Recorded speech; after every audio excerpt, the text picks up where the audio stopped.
Hi, I'm Rachel Utuzis, and I'm going to give you some black mold stain removal tips. The first thing you want to do is scrub the actual mold off if you can, and you're going to do this by making a paste with vinegar and baking soda.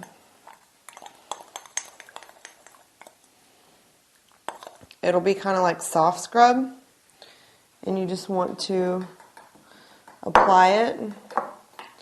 Like right here, a lot of times black mold is in cracks and crevices. So really scrub it.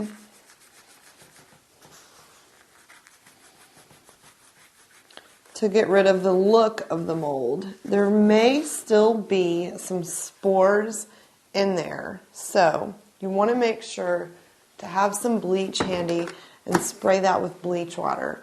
Bleach water, if you have a quart spray bottle, you just want to add about a cap of bleach to it.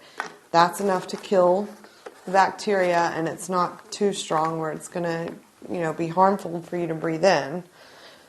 If you don't have vinegar around the house, you can also try alcohol. Alcohol will kill the mold and mildew also.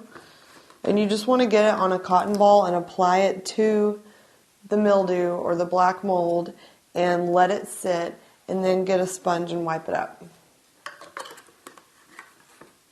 I'm Rachel Utuzis, and those are some black mold stain removal tips.